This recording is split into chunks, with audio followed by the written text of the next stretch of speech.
was one breath away from winning. One final task remained.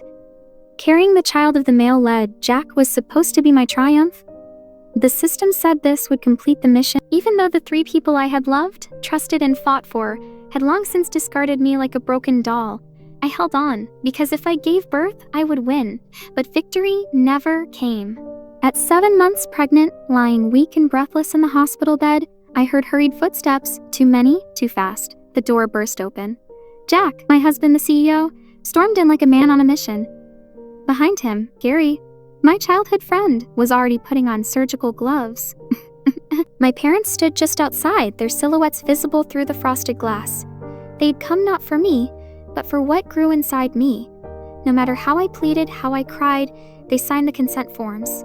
Their voices blurred as nurses moved swiftly, preparing for surgery. My body was numb, but my soul screamed as I realized what they planned, to take my baby. For Jane, my sister. The umbilical cord blood was supposedly needed to save her, and I was merely the container. The tool, the system buzzed coldly in my mind. Mission failed, host will be removed. As my heart began to falter, I saw the doctor pause. He looked at me, not with pity, but with something close to reverence. The baby is healthy. Beautiful. And then the door slammed open again. Jack entered, surrounded by men in black suits. He didn't look at me, just at my stomach. Jack, what are you doing? I tried to scream, but the words were brittle. My hands trembled. He grabbed my chin. Jane is sick. Your baby can help her? He's only 7 months. He might not survive. Just wait 3 months. Please, Jack scoffed. Scoffed? 3 months is too long. You've already tricked your way into this pregnancy. At least be useful now. That moment shattered whatever illusions I had left. Tears slipped down my face as they strapped me down. The system repeated itself. Mission failed. Both mother and child will be removed. But then, host has one chance. Regret accumulation pathway unlocked. I stopped struggling. My voice, barely audible, croaked out one final request. Divorce me. Jack's eyes narrowed. His lips curled. Did you say? I closed my eyes. Let's divorce. Let our child be born without the burden of your name. For a fleeting second, there was silence. Then Jack signed the papers and tossed them onto my lap. You'll get nothing. Not even a cent. I didn't care. I was dying anyway. As the surgery began, I felt Gary's hands on my stomach. Cold, precise, uncaring.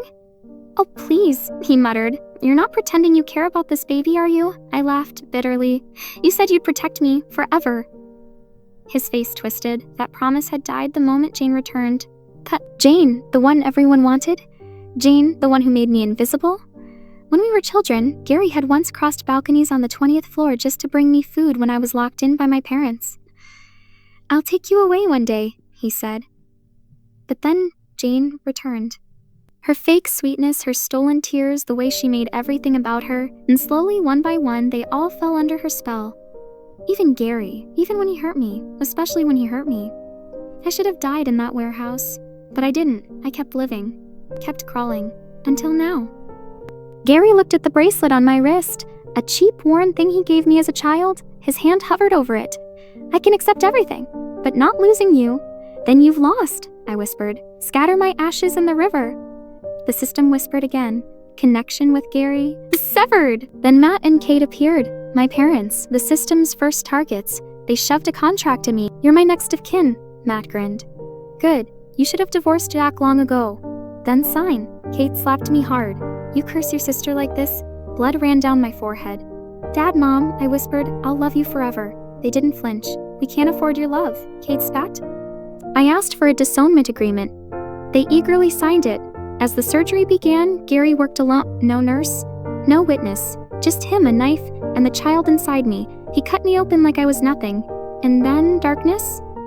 But I wasn't gone. I floated above, watched them. Mama, don't cry, a soft voice said. My child? My son, my only reason, the system whispered. Regret accumulation begins. 6 hours remain. I hovered unseen, unheard. Jack panicked. Matt and Kate screamed. Gary trembled, but it was too late. They had all failed me, just as I had failed him, my son. His little hand in mine as I died. The one who gave me this last chance. The rest was only the beginning. When I died, I thought that would be the end. No more crying, no more begging. No more looking into the eyes of people who once claimed to love me. only to see cold calculations staring back. But the world didn't pause for my final breath.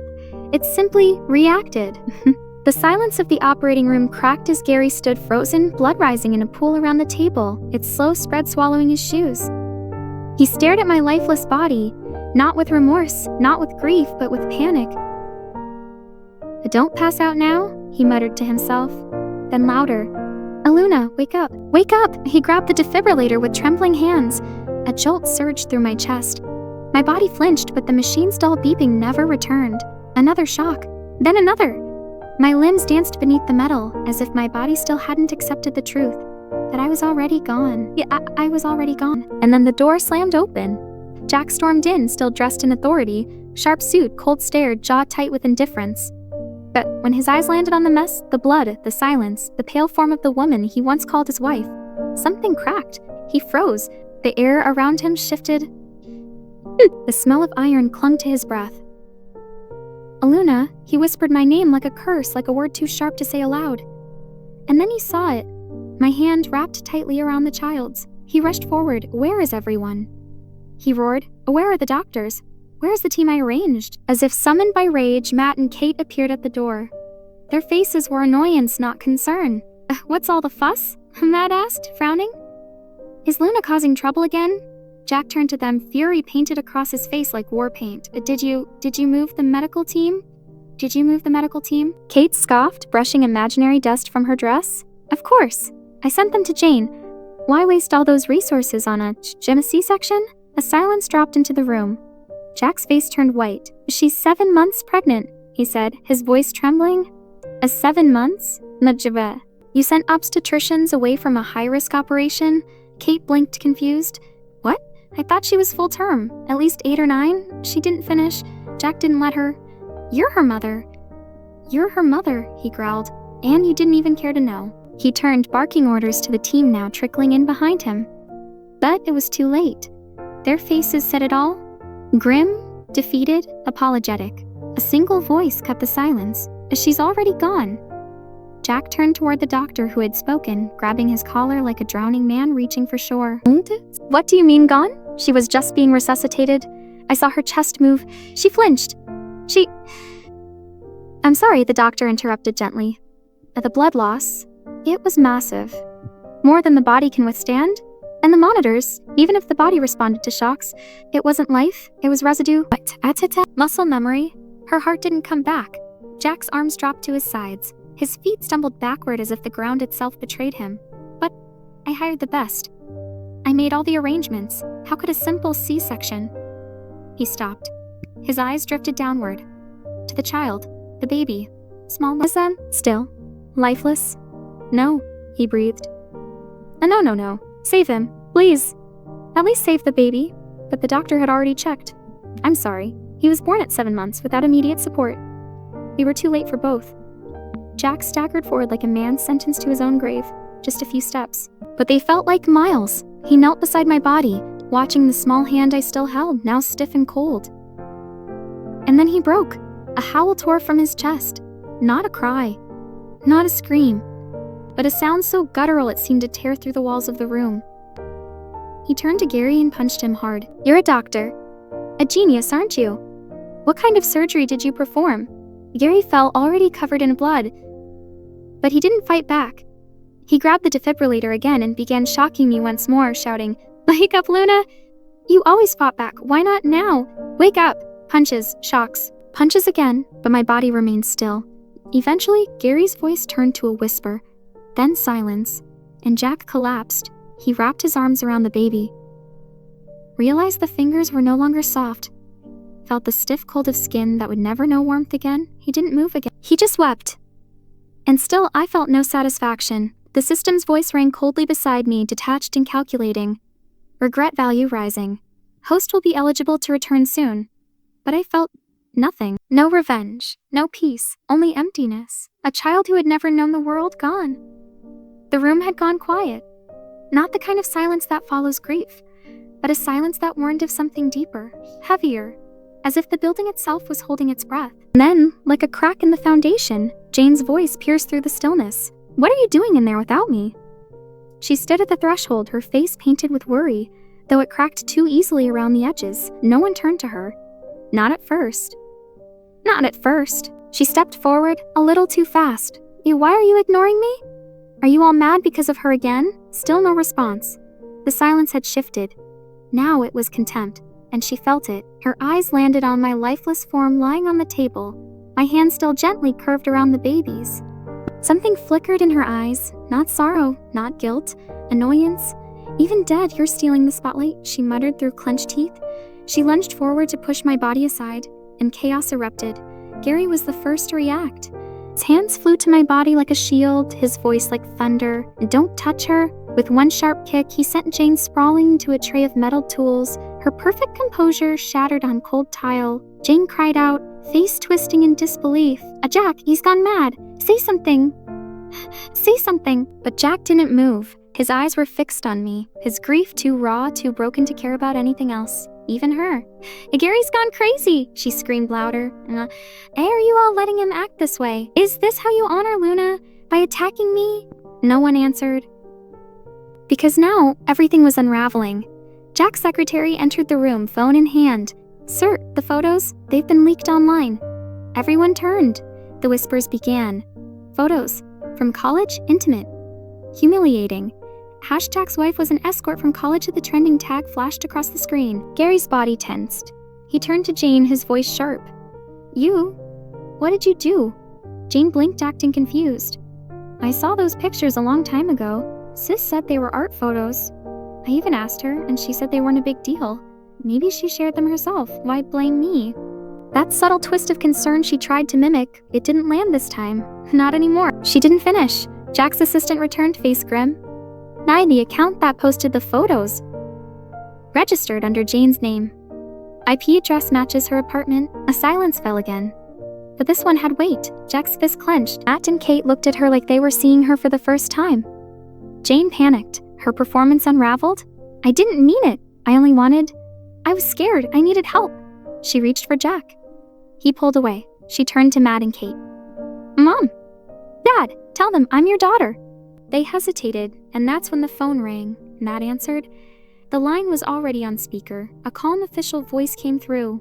This is Officer Yu from City Welfare.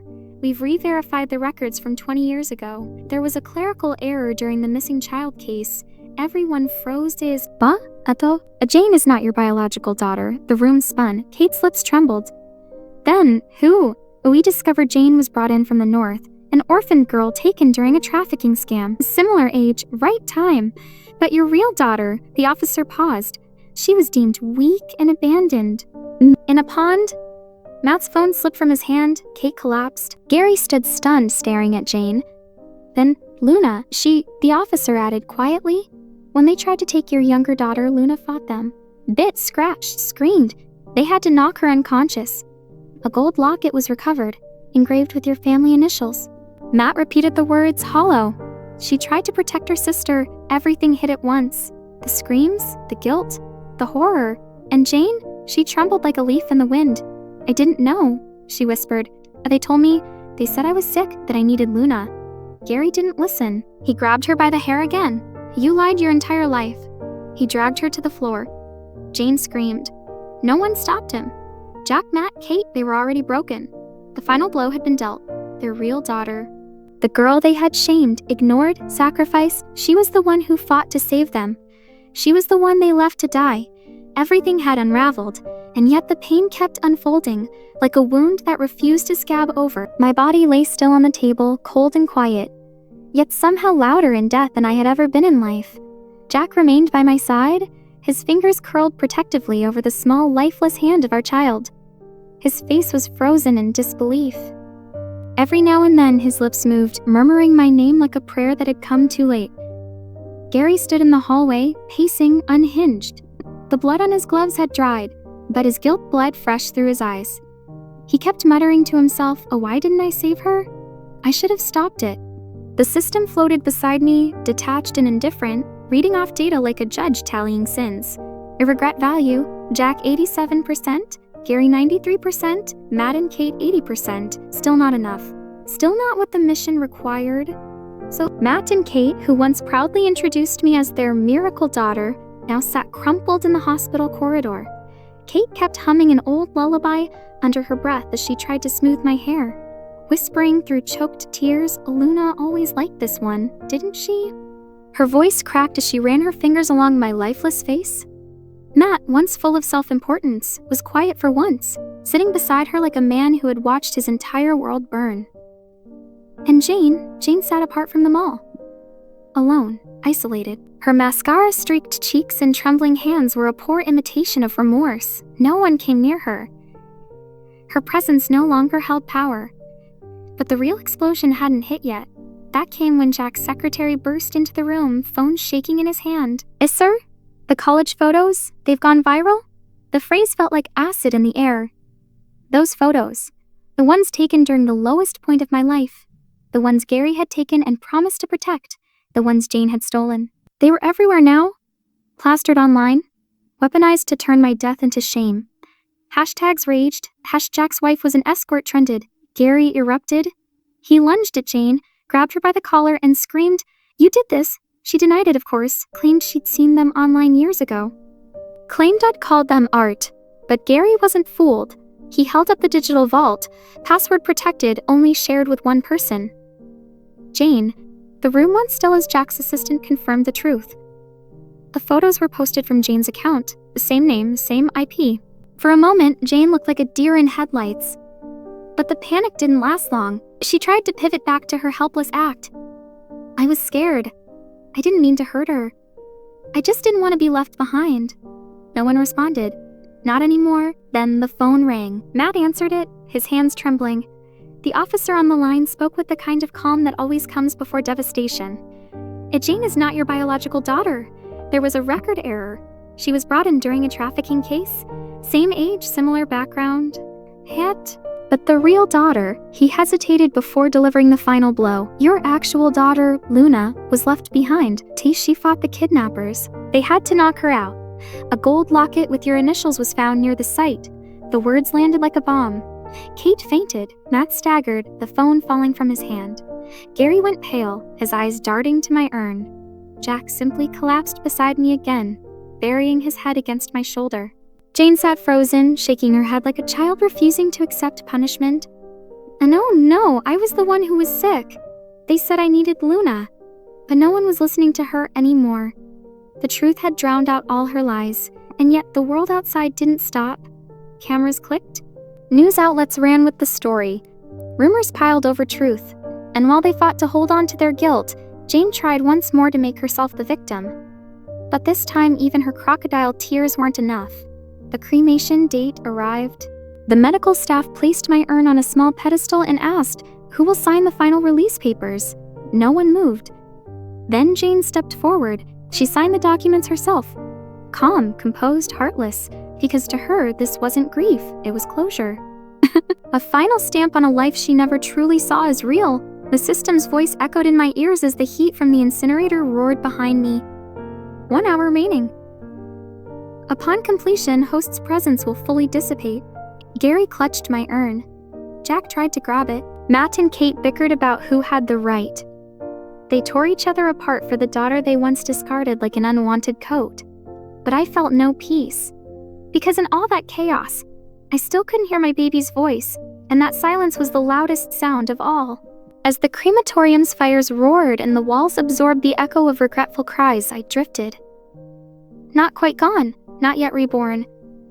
I floated in a limbo stitched together by pain, betrayal, and the weight of everything that had been lost. The system's voice, once mechanical and detached, now carried a strange softness. A regret value, 100% task complete, but I felt nothing. Jack sat in a corner, unmoving, staring at my urn as if it might suddenly speak. Gary clung to the edge of the metal table, knuckles white, muttering apologies that dissolved into the air. Matt and Kate, who had once called me their miracle, stood with empty eyes, looking at the daughter they disowned. Only now truly understanding what they had done. I didn't hate them. I didn't forgive them either. I simply felt nothing. The only thing that mattered was gone. A system, I whispered into the void. Where is my baby? Silence. Then a voice, light, innocent, and impossibly soft, cut through the emptiness.